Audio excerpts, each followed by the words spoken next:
what I have been wanting to do is find an occasion at a city council meeting to talk about the good things you have done for our community. Well, I'm no different than anybody else. I know, of course. But anyway, you've done some interesting things. And I think the good way to do this would be to have you talk about it a little bit. And, Sean here, he's going to take some pictures of you doing that. And that can then be used on our Channel 4, and we can play it. But also then, I'm hopeful you will be able to come to the December council meeting. The date is the third Tuesday of the month. And of course, Sean knows what date that is, because I'll look it up here. That is, I thought it is the 20th. Does that work for you? No problem. Okay. It's on a Tuesday. On a Tuesday, December the 20th. And we at the beginning, when we have the presentations, proclamations and things, I will have you come up and I'll talk about this a little bit. Okay? So I'm going to ask you some questions. Surely. And you just start in talking about them. Okay? Mm-hmm. Now, I have one question I'd like to ask you sure. first. Okay. They've been talking on television about involving youth in volunteerism. And I don't know quite who to contact or something like that, because I'd like to work along with that program.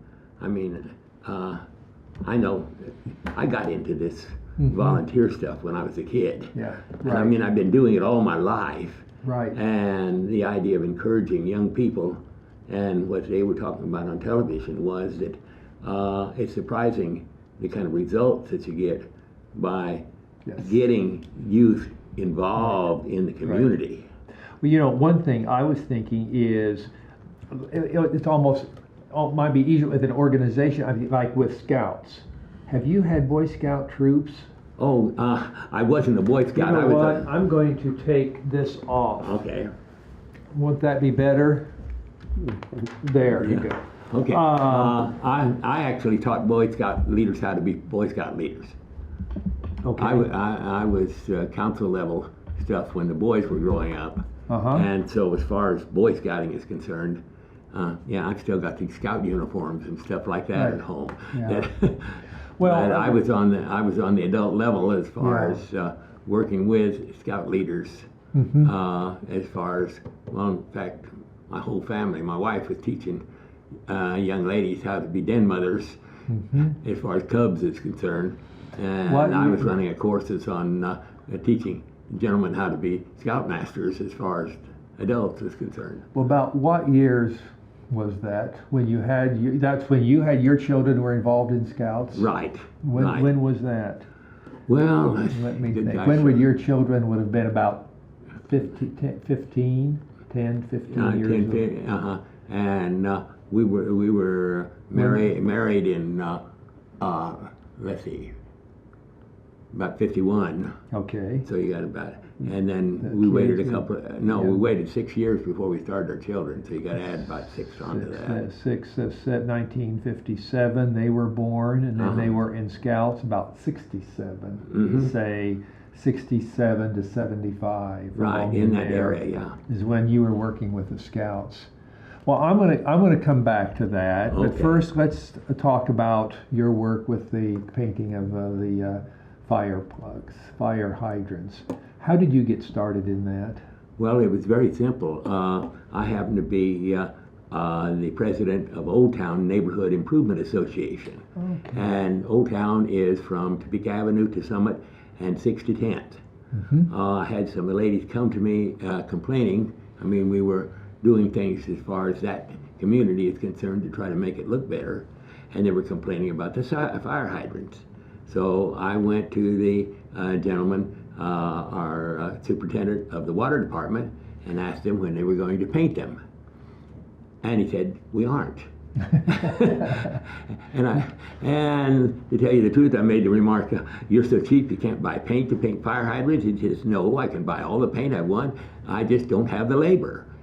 And it dates way back to the time used to be the firemen used to paint them. Okay. And then I opened my big fat mouth and said, "Well, if you got the paint, would you give it to me?" I had a couple of friends, and I was thinking just Old Town. Yes. And he said, "Yes, if you'll paint them the way I want them."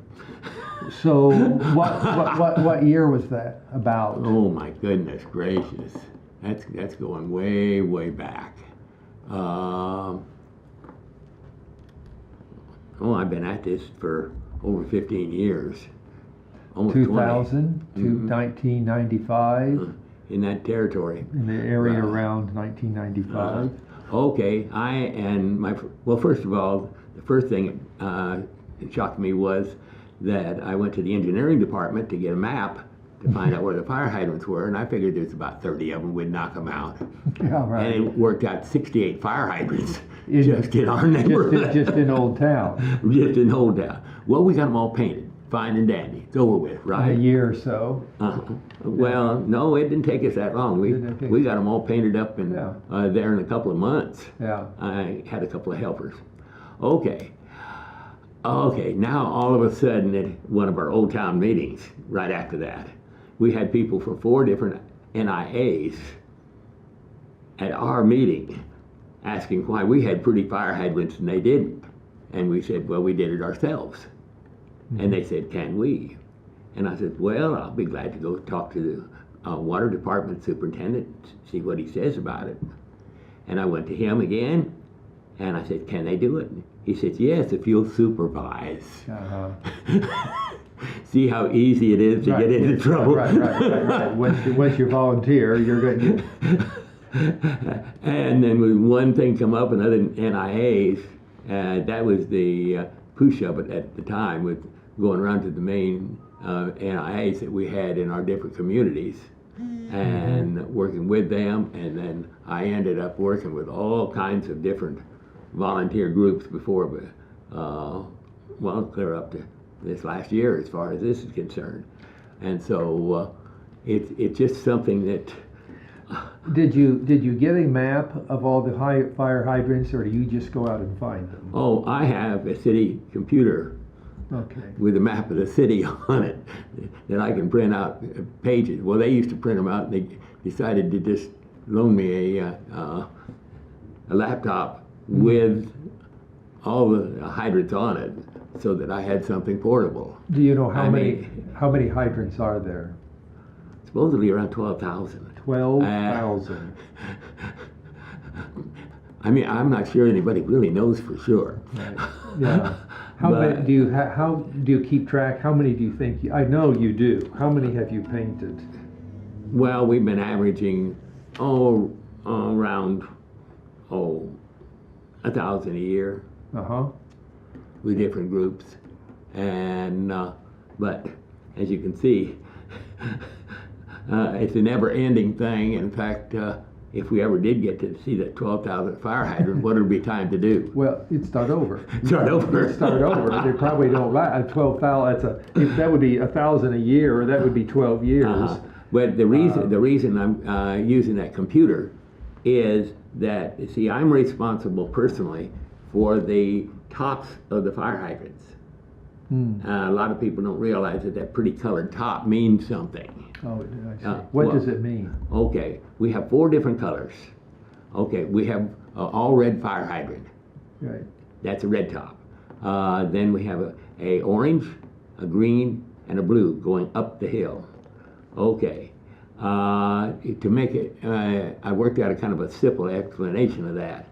If you have an all red fire hydrant, it's we have 2.5. I sound like I work here. We have 2.5, and a 5.5. That's standard on our fire hydrants. That's the size. The size of those connections. Okay. On either side. Okay. And what we're talking about is how big the main is that feeds the fire hydrant. Right. Because the fire hydrants are basically alike. Yeah. Okay. So if you have an all red fire hydrant, it's only good for 1, 2.5 on one side. because that's all the bigger the main is. Okay. If you have an orange one, now you can put two 2.5s on, but there's no use going to that big 5.5. Right. Okay, now, if you have an orange top, like I said, that's two 2.5s. Now, if you have a green top, now you forget the two 2.5s, and you put the 5.5 on. The big, that's that big black hose on the side of the fire truck. Yeah.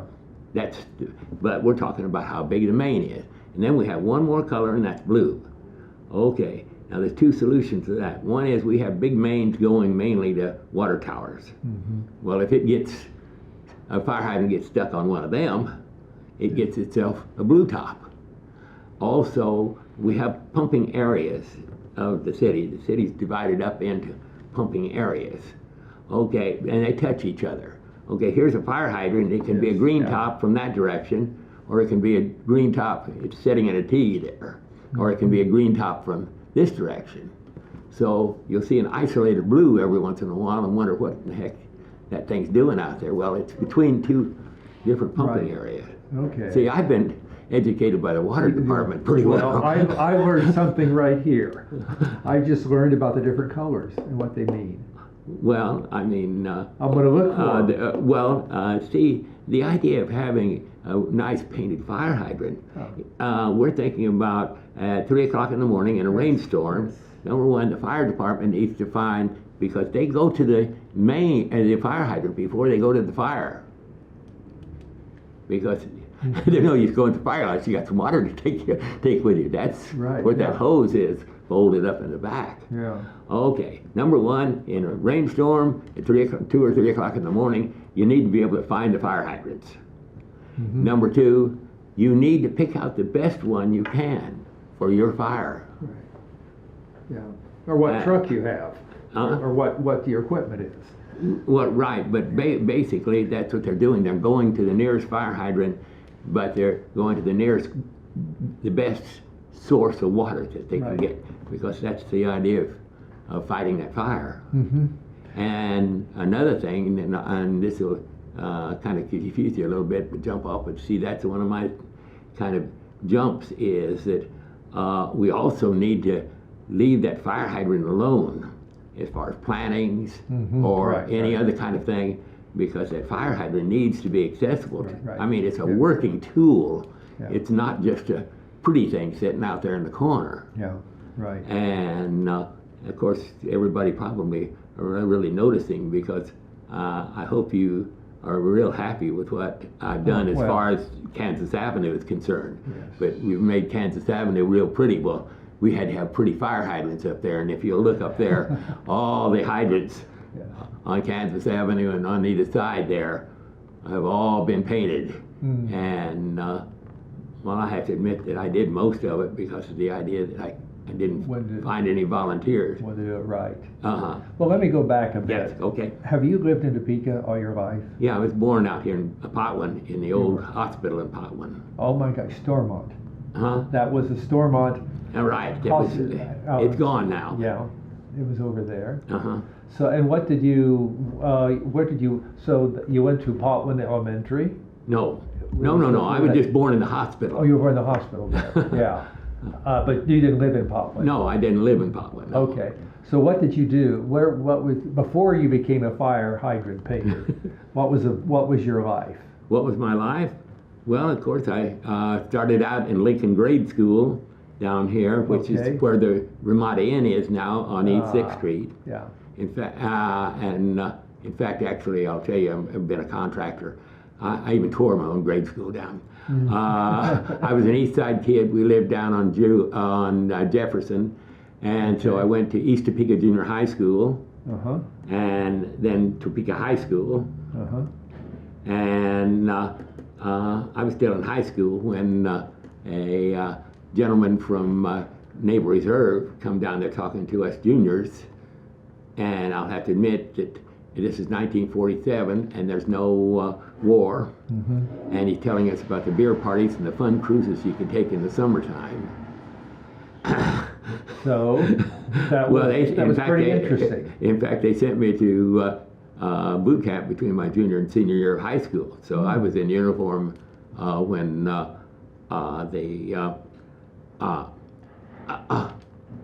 when I was a senior in high school. I was already a neighbor reserve. And anyway, so I graduated in 1949 from Topeka High School, and then things, I'd worked at 3 or 4 different jobs. I hadn't really decided what I was wanting to do, and then of course the '51 flood come along, and I got activated. And so if you read some history of that, I was one of those guys out there on the dike trying to save the water department, if you've ever read any of the history of the '51. And then I was activated, and so I ended up patrolling the area down by McVicker, Lower McVicker, and I spent the next week every night down there in a boat with a gun, trying to protect the people's homes from their neighbors or anybody else getting into them. And so that was, like I said, neighbor reserve. And then of course the Korean War come up, and I was activated. So so the Korean War was my first war. And so I spent quite a little bit of time in the Navy, and then switched to the Air Force, and I spent quite a little time in the Air Force, and decided I was going to get out. And I came home here and started a business at Ted Mize and Son Crane Rental. I did heavy equipment work for a time, and got talked into going into the Air National Guard out here. And so my last war was the Gulf in '90. Really? Okay. So I was in uniform most of my life. In fact, a joke of my wife was that I had this closet with uniforms. And by the way, I might throw in there that I've been a reserve city police. That's right. Actually, I was a sworn officer, and that was volunteer. And I was also a sworn officer at the Shawnee County Sheriff's Department. Those are just added in as far as volunteer activities while I was doing all the other stuff. Well, in your painting of fire plugs, what is one interesting story or two? Anything that happened unusual? I know you've told us some of those things in council. Okay, I can give you a real interesting one. I was out west of town in a real beautiful area, and I won't say where, and looking for this fire hydrant, and I couldn't find it. Shown on my map, and all of a sudden realized that here was this planting next to the street, and it was completely covered. Somebody planted to cover the fire. Right. To hide it. To hide it. Right. Okay. And so I was out there very happily because fire hydrants are on city right away. Right. I mean, that doesn't belong to you. That isn't your ground. That's city property. And so I was very happily chopping on the lady's plants. And she come out there and she was going to call the police, and I told her, you can if you like, but I'm on city property, and if you see what's hanging on me here, I have a city, they have made a volunteer city employee out of me, and if you look on my car, on either side of my car, I have a city ID, and so if you want to call the police, fine and dandy. And ma'am, I'd like to tell you one other little interesting thing. Look, if I was your insurance company and you had a fire, and here you had the fire department, your fire hydrant covered up right in front of your house, and they had to go a block and a half to get to a fire hydrant, and you had a lot of damage in your house, I'm not sure I would pay for it because you had that nice fire hydrant right to protect your house right in front of your house, and people don't really realize that fire hydrant is for them. That's a really important thing to them as far as protection and protection of their home and their property. And well, to tell you the truth, I had a little trouble with the city up here on Kansas Avenue with some of the plantings on Kansas Avenue that were getting a little close to the fire hydrant also. Yeah. How have you seen it changed from when you started to painting today? Is there some? Well, about the only other thing that I've really noticed as far as changing is, seems like an awful lot of people know me. Yeah, I have people coming out there and talking to me when I'm painting fire hydrants. Yeah. Because again, I mean, because they're mowing around it and stuff like that. It's their, so they can kind of consider their ground too, and so I've got to be known. I mean, Yes. If you have been doing this, say, 15 years, would that be a good number to say? Mm-hmm. And if you average 1,000 a year, 15,000, would that be a good number to use? Well, it doesn't. And that average thing, it's up and down. Yeah, sure. Because I don't think we still got fire hydrants I haven't got to. Yeah. I mean, and we've also painted some fire hydrants that we painted over the second time. Right. Yeah. So again, it would be really, really nice if you started, and just started one place and moved across. Move in one direction or right, whatever. right. But it just didn't work out that way as far as the different volunteer groups was concerned, and some of them crossed each other. And you've been in every part of the city. Yes. Every area, almost every block in a sense. Right. Yeah. And that includes North Topeka. East Topeka. And South East Topeka and the whole business. Center Topeka. Mm-hmm. Yeah. And so, like I say, it's an interesting thing to do as far as that's concerned. Why do you like to do this? Why do you do this? Why do I do it? Yeah, why do you do Because this? it needs to be done. All right. I mean, well, besides, I didn't happen to mention, but and this happened to be in the pocket of this darn suit. I'm also an ombudsman with the state. I'm assigned to long-term care. My long-term care facility is a Legacy down here at 10th in California, and I put in 12 hours, 10 to 12 hours at the Holly Museum of Military History at the Ramada Inn. Is another little minor deal. So my Saturday's gone. So volunteering is your way of life. That is what you do now. Well, and you enjoy it. I end up putting in 40 hours a week. And, I'm still a youngster. I'm only 85. Okay. But, we have an awful lot of retired people that, it seems like their life is over. And volunteerism, there's so much to do out there besides what I run onto. I spend every Thursday at my church. I take care of the bulletins and stuff in the church.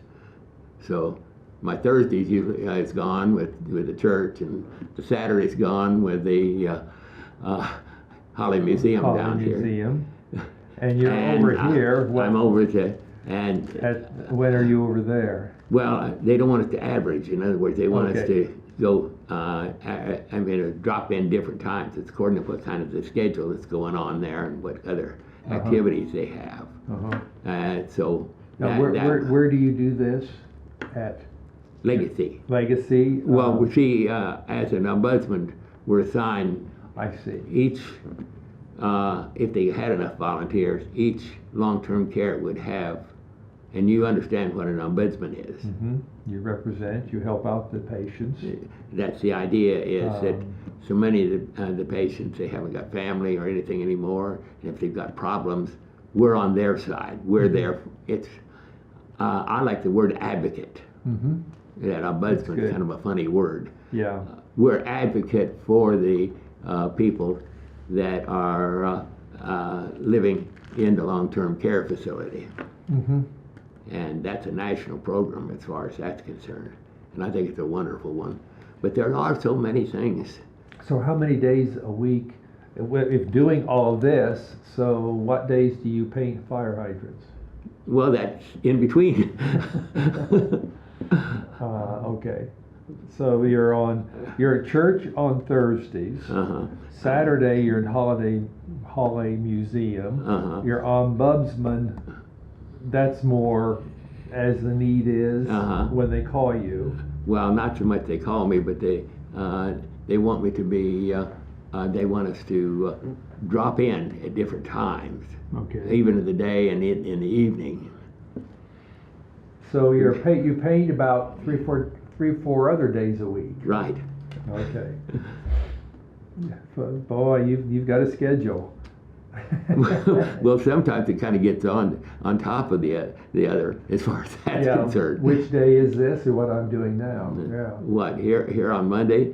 Well, I had no idea what was going. That's why I went ahead and put my suit on. I had no idea what was going on. All he said was he wanted to see me, and I didn't know if I was in trouble or what. Yeah, right. You're in trouble. So, where do you get the paint? Oh, the paint. I just shop in the city warehouse. Okay. I mean, no, the city employees anymore, and they've pretty much decided I'm a city employee. Right. I mean, I've got a girl down there that does the ordering and stuff like that, and she keeps me stocked up, and I tell her when I'm running low on stock of what color and stuff like that. So I've got a regular place where the paint's kept. Okay, and brushes? No, they're spray cans. Okay. Oh, okay, you spray. Yeah. They're spray cans. Okay, good. And so how long does it take to do a hydrant? Well, it's according to how messed up it is. Yeah. Because see, I wire brush it. Okay. You have to you got to prepare it, get it prepared. Yeah. And some take 2 coats, for instance. I might have to go back to a fire hydrant. Yeah, they're in bad shape. It's in real bad shape as far as that's concerned. And of course, then also I replace caps, I replace chains. I carry, I don't know if you've seen these dome covers. Each fire hydrant has a valve down underneath it to turn off the fire hydrant. Okay. And those seem to wander around and disappear. And so I do maintenance on the fire hydrants as well as painting them. In other words, when I get through with one, and like I say, chains and caps and stuff. Yeah. Do you ever find one that maybe isn't working, or that you turn it in? No, nothing like that. That's the professionals as far as the water department. I know, and it's right. It's always the water department is in charge of fire hydrants. Right. Not the fire department. That's correct. That's a common misconception. If the fire department doesn't work, fire hydrant isn't working, people think to call the fire department. No. But it's a water problem. It's a water problem. It's a water department. Yeah. Because it's just like your water valves at home, as far as that's concerned, only but sitting out in the yard. Yeah. Right. Yeah. And well, what else would you say about? Well, what do you say about living in Topeka? What is Topeka like? To you? Well, have you been here for 85 years? That's why I volunteer.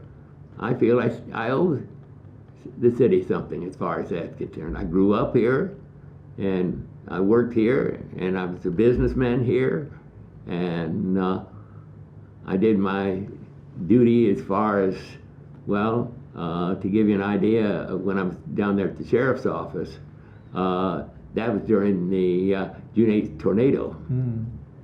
And, well, I risked my life. To give you an idea, on the June 8th tornado, I lived out east of town here, and I knew my father lived close, so he could protect my family. And the moment I heard about it, I was heading down. This is when the sheriff's office was down in the basement of the courthouse.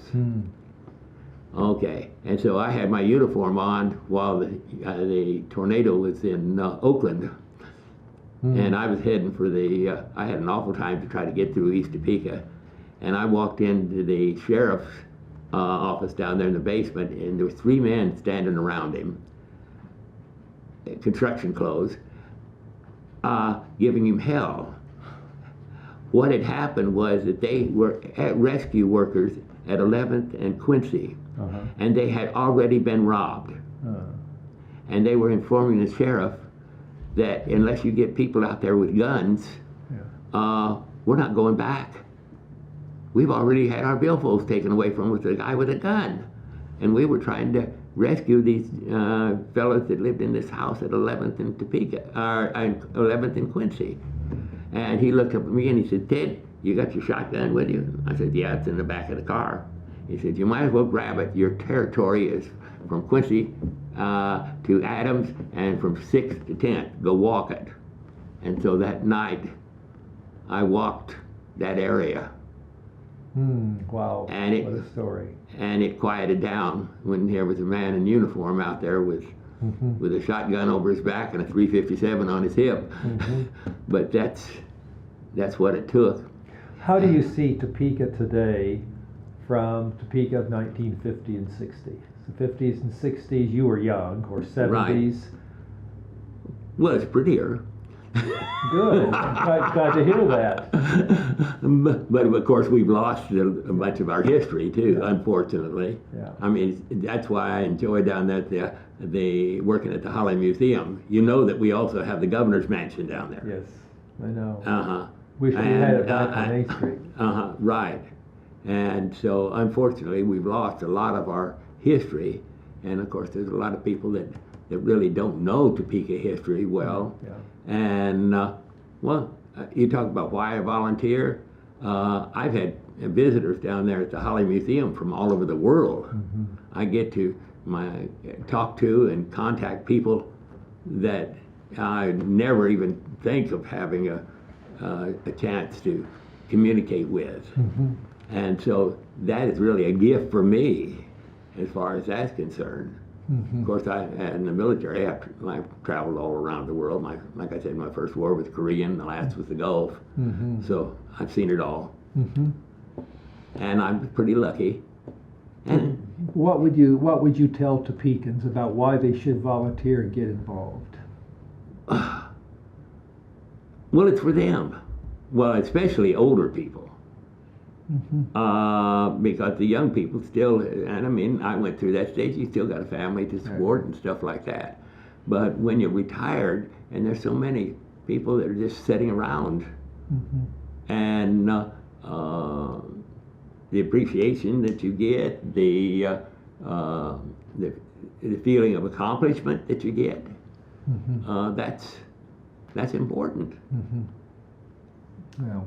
And like I said earlier, when we first started talking about this stuff on television, that they're talking about trying to get youth involved in it, because again, there's just so many positive things from that, of exposing youth to the different problems we have and the kind of solutions and how to solve it. Doing something about it. Doing something about it, right. Right. I mean, well, you see, that gives you, by doing something about it, that gives you a sense not only of accomplishment, but a sense of ownership. Right. Good point. Because, I mean, we all own Topeka. And we are all responsible for Topeka. That's right. You can't just blame the city. You can't blame somebody else. Blame somebody else. No. If you see something that needs to be done, why don't you do it? Yeah, right. Good. And that's, like I said, that's simply what my life has turned into. Well. And just like this book I got here, and I oh yes, all of the comments that you brought before the city council. And they've been on many other subjects, not just fire hydrants. Yes. Right. I mean, yes. And and when I went before the city council, and I think they've, when I presented about me getting a new heart valve, you realize I got applause from the city council for speaking to it. This is from 2012. Right. All the pictures on and all of that. Okay. Well, Ted, there's complaints too. I think. Let's see. Where's the one here that? Let's see. No, that's on fire hydrant. Yeah. well, you've brought many ideas, many new things to the council. like for instance, the sidewalk. Okay, the sidewalk and the idea of this. People don't realize that you're responsible for the other people. This happened last week. You see this black thing? Yeah. Okay, we have a construction going on out here on Clay. Mm-hmm. Okay, somebody hit one of those, and right out in the middle of the street, just that black thing was there. Well, the construction people had gone, and I looked out there and said, good gosh almighty, if somebody hits that, that could wreck them. So I went out there and picked it up and put it over on the curbing where it belonged. Yeah. It's all of those little things of doing something, taking the initiative and doing it. Right. Just step out and do it. Stop your car, get out, and take care of it. Right. And then and like I said, that there, as far as I'm concerned, that could have wrecked somebody's car. Sure. And there wasn't anybody else. Well, it's a pleasure to get to recognize what you do, and that's what I want to do. I want to talk about it a bit that night and recognize you for what you've done. And I'm not asking for. I know you're not. You didn't ask for this meeting. No, but in fact, I was a little scared that I'd been in trouble. Yeah, right. I want to do it. I want to do this for you, and we can look at it this way. This is a way to help Topekans understand what they can do. We'll look at it that way. That's the purpose of this. Uh-huh. Showing what you have done, and that other people can do something like this. So they can. I hope. Well, and it's for them. That's right. Our city is better. Well, as far as my physical shape and stuff like this, this is what's keeping me going.